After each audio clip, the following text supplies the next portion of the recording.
De plus, je suis très heureux d'être là au milieu de vous et ensemble nous allons pouvoir méditer la bonne parole du Seigneur. C'est le titre d'une fable de La Fontaine, le maître et le serviteur. Sauf que ce dont nous allons parler ce matin, ça n'a rien d'une fable. Mais c'est une merveilleuse réalité que tous nous pouvons vivre avec le Seigneur.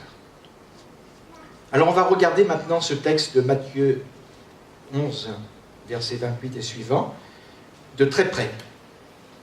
Et si nous choisissons de faire la méditation de ce texte dans le cadre du thème le maître et le serviteur, alors on voit que tout s'articule autour d'un mot. Et quel est le mot en question? C'est le mot joug. Jésus dit, prenez mon joug sur vous. C'est le maître qui parle à ses serviteurs. Prenez mon joug sur vous. Et on voit au passage le langage simple, le langage sans abstraction qu'utilise le Seigneur Jésus. Parce que chacun peut se représenter ce qu'est le joug, cette pièce de bois que l'on place sur la tête ou sur l'encolure des bœufs pour les atteler. Et il est évident que ce mot joug à lui seul contient tout un enseignement. Et nous allons voir d'une manière précise ce qu'il veut dire ce matin pour chacun d'entre nous. D'abord, je crois que ce mot joug nous enseigne que les serviteurs que nous représentons là ont besoin vraiment de la force que communique le maître. Le maître qui a dit « sans moi, vous ne pouvez rien faire ». Or, un joug, ça sert à quoi ? Un joug, c'est censé unir deux forces pour tirer une charge. Or, quand on regarde un petit peu autour de nous, comment sont les êtres humains, souvent ils nous apparaissent au sein de leurs difficultés comme défaits, découragés, déprimés, démunis, sans force, tant les fardeaux pèsent lourd sur leurs épaules. Mais le Seigneur Jésus a tout prévu. Il est le maître. Et quelle que soit l'ampleur de ces fardeaux qui sont sur vos épaules, le Seigneur a le pouvoir de vous en délester. Il a le pouvoir de vous en décharger. Et vous remarquerez que le mot fardeau, il est même prononcé dans ce passage. Parce que Jésus dit « Mon joug est doux et mon fardeau léger ». Or, d'habitude, le mot fardeau, ça évoque quelque chose de négatif. Le fardeau, c'est ce qui fatigue, c'est ce qui use notre âme. Ce sont les soucis, ce sont les contrariétés, ce sont les angoisses, ce sont les appréhensions, ce sont les incertitudes, ce sont les tensions, ce sont les pressions de toutes sortes. C'est ça, les fardeaux. Et Jésus de dire, mon fardeau est léger. Et c'est vrai, quand on prend le joug du maître, on peut affronter les difficultés parce qu'on n'est plus seul. On sent que sa force est là. Celui qui nous dit, comme ça a été le cas pour Gédéon, va avec la force que tu as, à une force encore bien supérieure. Et dès que ces deux forces se trouvent unies, alors on se sent tellement plus fort, tellement plus capable d'affronter les difficultés et les vicissitudes de cette vie. Il y avait eu déjà une promesse par la bouche du prophète Ésaïe. Dieu avait dit à Israël, « Écoutez-moi, maison de Jacob, et vous tous, restes de la maison d'Israël, vous que j'ai pris à ma charge dès votre origine, et que j'ai porté dès votre naissance, jusqu'à votre vieillesse. » Et vous voulez que je répète cela, mes frères et sœurs ? Jusqu'à votre vieillesse, je serai le même. Allez, vous le répétez avec moi. Jusqu'à votre vieillesse, je serai le même. Ça ne suffit même pas. Allez, encore une fois. Jusqu'à votre vieillesse, je serai le même. Jusqu'à votre vieillesse, je vous soutiendrai. Je l'ai fait. Ça, c'est allusion à toutes les victoires du passé. Je l'ai fait. Et je veux encore vous porter. Comme c'est important, hein ? croyez pas? Je veux encore vous porter, vous soutenir et vous sauver. Sauver au sens large, hein, délivrer. Alors merci Seigneur de ce que tu peux prendre en charge ma vie de cette manière. Et tu peux le faire en tant que maître. Moi je ne suis que le serviteur. Mais tu peux prendre ma vie et lui donner d'être forte. Parce que dès qu'il y a la force de Jésus dans la balance, alors c'est irremplaçable, c'est inégalable.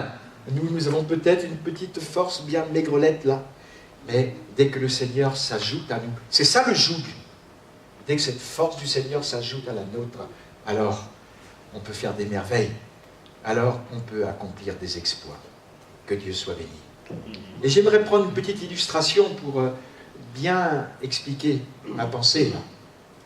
Quand on dit qu'un malade est pris en charge par la sécurité sociale, qu'est-ce qu'on veut dire par là? On veut dire par là que les frais qui vont être engagés seront remboursés.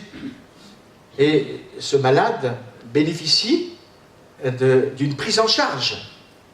Mais maintenant, essayez d'imaginer que ce malade, très fier, aille à sa caisse de sécurité sociale pour dire « Écoutez, arrêtez, je veux moi-même payer tous les frais parce que ma fierté m'interdit de dépendre de quelqu'un d'autre. » Est-ce que vous avez entendu parler d'une personne qui ait accompli une telle démarche? Franchement, hein, ça n'existe pas. Personne n'a eu cette idée-là. Et c'est vrai que le malade, s'il a engagé beaucoup d'argent pour se soigner, ce serait pour lui un fardeau trop écrasant s'il devait rembourser par lui-même. J'ai pris cette image pour vous montrer que, avec le Seigneur, parfois nous ne sommes pas très nets, parce que nous voulons quand même que ça vienne de nous. Nous voulons quand même payer quelque chose. Nous voulons quand même faire les choses par nous-mêmes. Et ce matin, peut-être qu'il serait bon que nous comprenions que c'est l'incrédulité qui nous amène à porter des fardeaux que nous pourrions déposer au pied du Seigneur. Nous sommes vraiment invités à nous décharger de nos fardeaux au pied du Seigneur. Nous ne devons pas faire comme cette femme de la campagne. C'est une anecdote que vous connaissez sans doute. Cette femme de la campagne qu'un cultivateur fait monter sur son tracteur. Et voilà que cette femme tenait sur ses genoux un énorme paquet.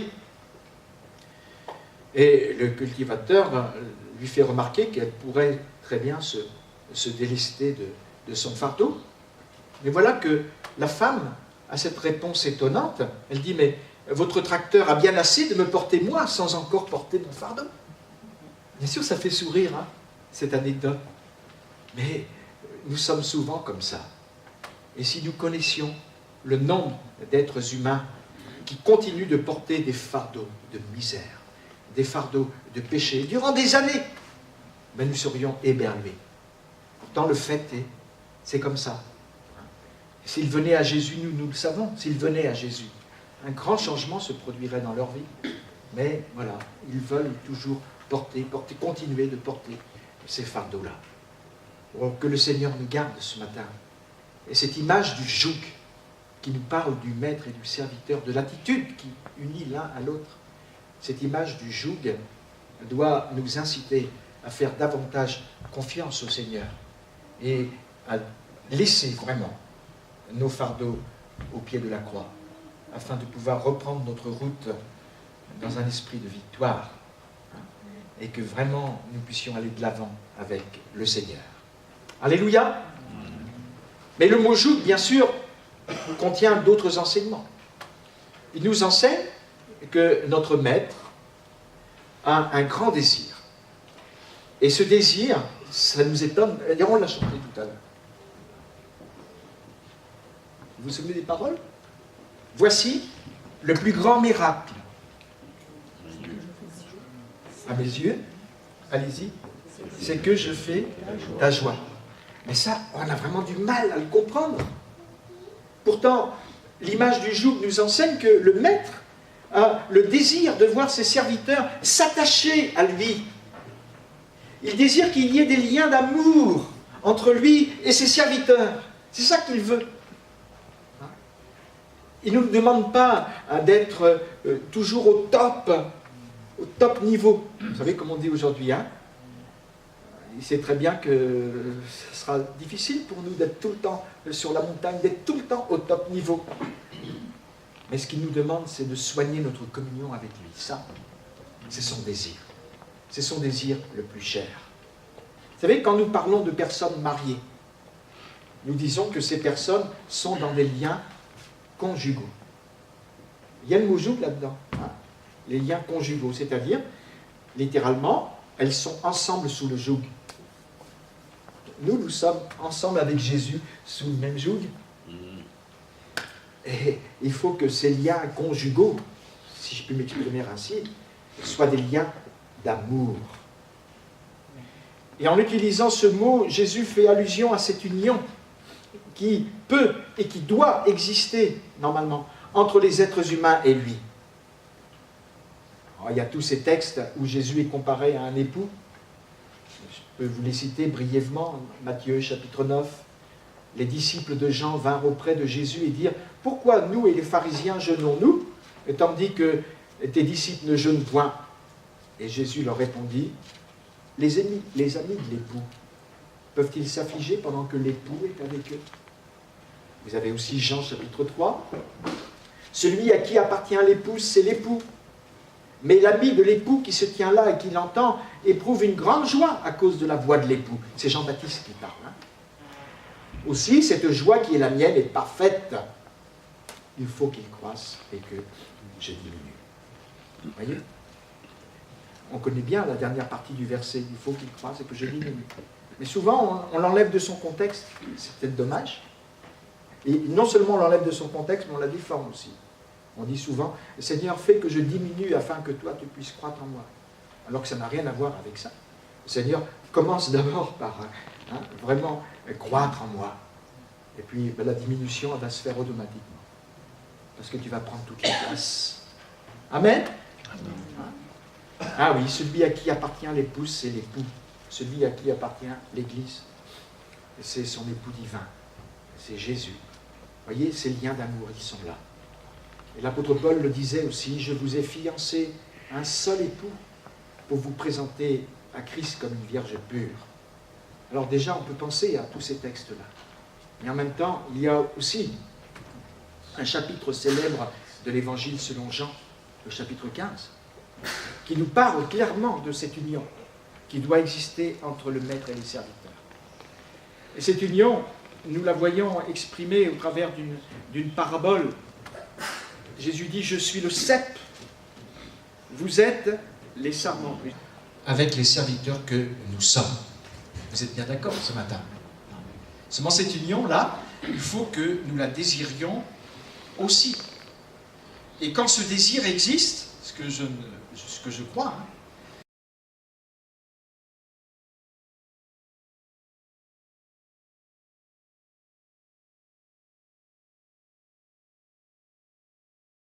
nous sommes venus à Jésus-Christ, nous lui avons confessé nos péchés, nous lui avons donné toute notre confiance pour être pardonnés, et on s'aperçoit que dans cette démarche, la foi a joué un rôle essentiel, puisque nous ne pouvions accepter Jésus comme sauveur qu'à la seule condition de croire réellement à la valeur de son sacrifice accompli pour nous sur la croix.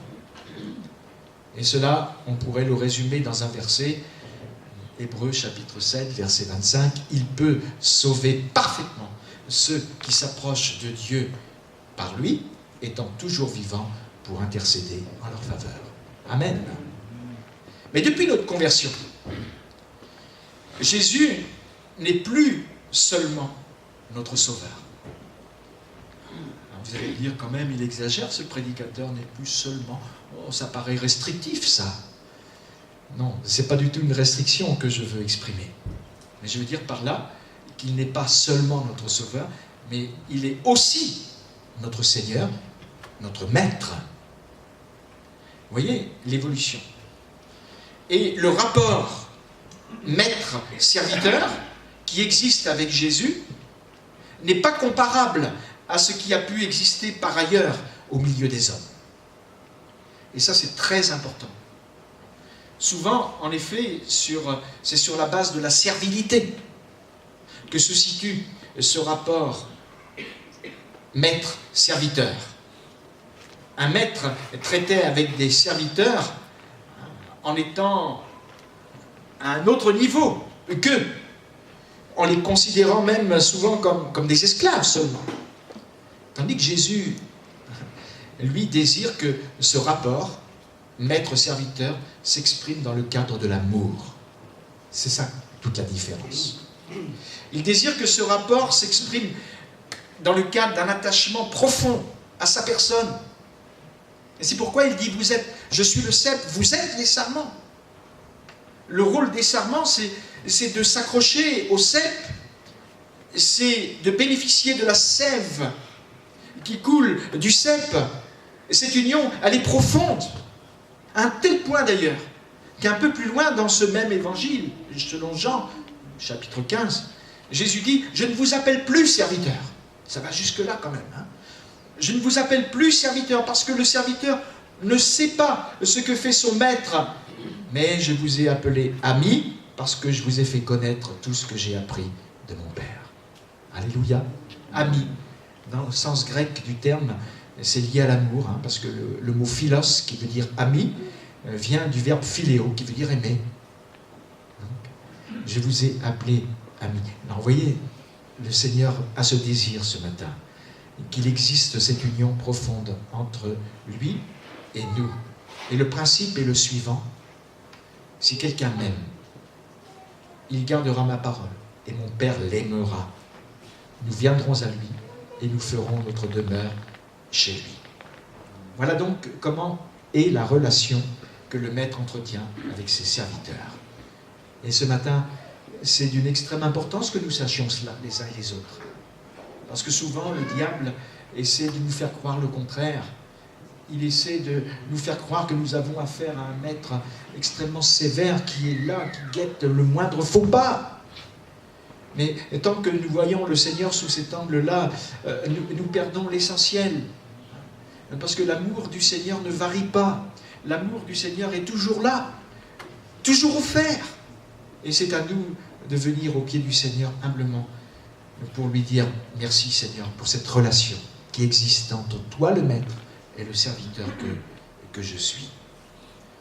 Bien sûr, le mot joug contient un troisième enseignement, c'est que les serviteurs doivent apprendre à obéir à leur maître. C'est ce qui est exprimé dans le mot joug, puisque Jésus nous demande de prendre son joug et de recevoir ses instructions. C'est-à-dire, il nous demande de recevoir sa parole. Pourquoi ? Parce que c'est sa parole qui nous permet d'entrer en contact avec lui. C'est sa parole qui nous permet de le rechercher dans la prière. Et c'est sa parole qui nous permet de prendre connaissance de sa volonté.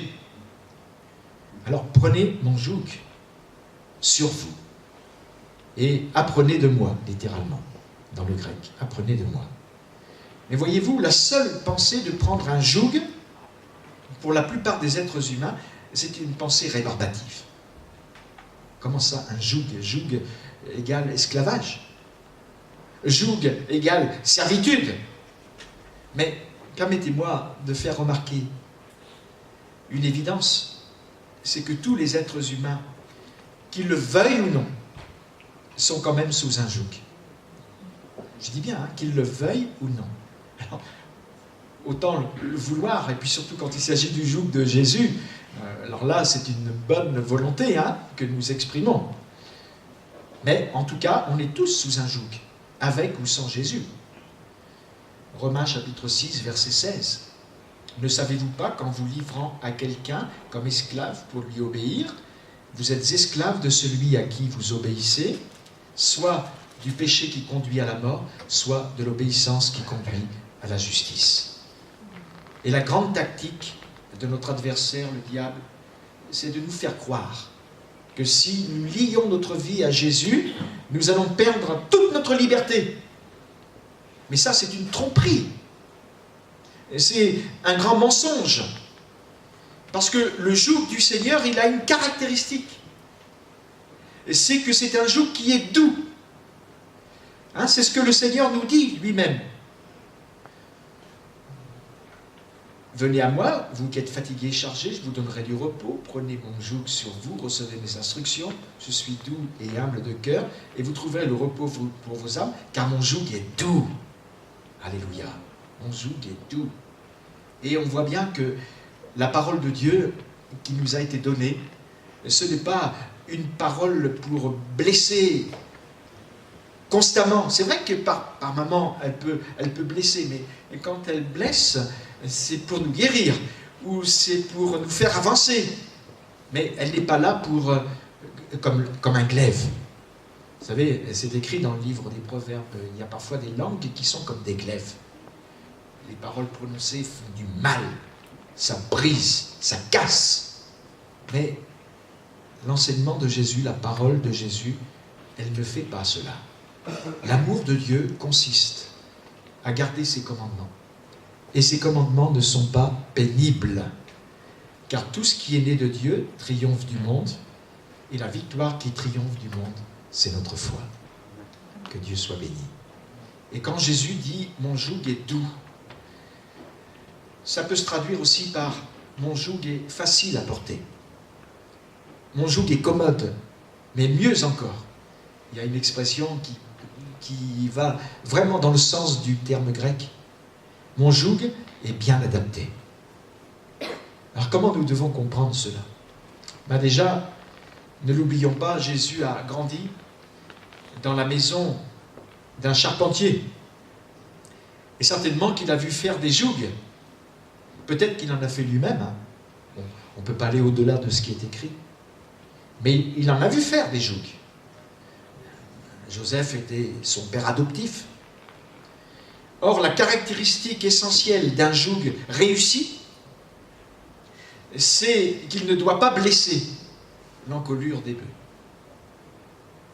Alors, pour qu'il soit bien adapté, ce joug-là, ben, il faut que le menuisier, le charpentier s'y reprenne à plusieurs fois, hein, avec la gouge, enfin, tous les instruments nécessaires, pour que le joug ne contienne aucune aspérité, rien qui soit susceptible de blesser les bœufs. Donc il y a des retouches qui vont être faites pour atteindre ce résultat.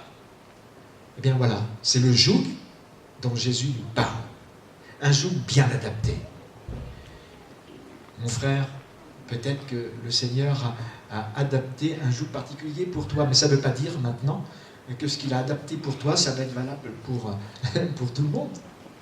Chacun va avoir l'occasion d'avoir un joug bien adapté, qui correspond à ses besoins, qui correspond à ses possibilités.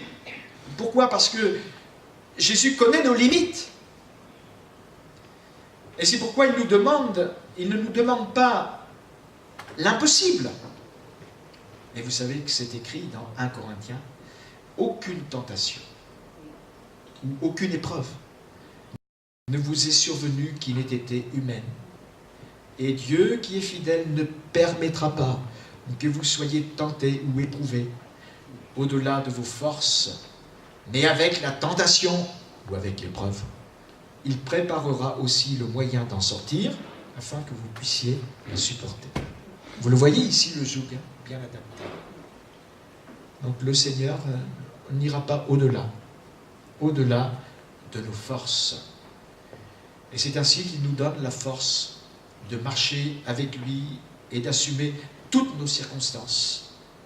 Parce que qui dit joug dit obéissance, c'est vrai. Prenez mon joug sur vous, c'est-à-dire acceptez de m'obéir, acceptez de suivre mes instructions, acceptez de faire ma volonté. Voilà tout ce que le Seigneur pourrait nous dire ce matin. Alors, honnêtement, parce que nous devons rester honnêtes, hein, reconnaissons que ce n'est pas toujours facile d'obéir au Seigneur. À moins qu'il y ait des surhommes ou des surfemmes au milieu de nous. Mais à mon avis, ce n'est pas toujours facile. Il y a vraiment un apprentissage à faire. Et d'ailleurs, j'en veux pour preuve ce qui est écrit dans la première épître de Pierre. Pierre, c'est l'adresse de cette épître. Pierre, apôtre de Jésus-Christ, à ceux qui sont étrangers et dispersés dans le Pont, la Galatie, la Cappadoce, l'Asie, la Bithynie, qui sont élus selon la prescience de Dieu le Père, par la sanctification de l'Esprit. Alors jusque-là, on suit bien, on comprend bien. Puis voilà que tout à coup, Pierre, dans son adresse, dit « afin qu'ils deviennent obéissants ». On a envie de dire à Pierre, mais comment ça, tu parles à des chrétiens là, ils ne sont donc pas vraiment obéissants. Pourtant, ils ont rencontré Jésus-Christ, ils ont fait une expérience de conversion authentique, ils sont sincères, et tu dis, toi, afin qu'ils deviennent. Eh oui, parce que tout n'est pas acquis d'avance, hein, tout est potentiellement là, mais il faut apprendre aussi à obéir au Seigneur, afin qu'ils deviennent obéissants et qu'ils participent à l'aspersion du sang de Jésus-Christ. Que la grâce et la paix vous soient multipliées. Et on comprend effectivement qu'on a besoin de beaucoup de grâce et beaucoup de paix. Gloire à Dieu. Terminé par ce point maintenant, le joug du Seigneur nous enseigne que le maître a le désir d'utiliser ses serviteurs. À quoi servirait un serviteur qui ne sert pas? Bon, ça me paraît tout à fait logique, hein, que le maître ait envie d'utiliser ses serviteurs.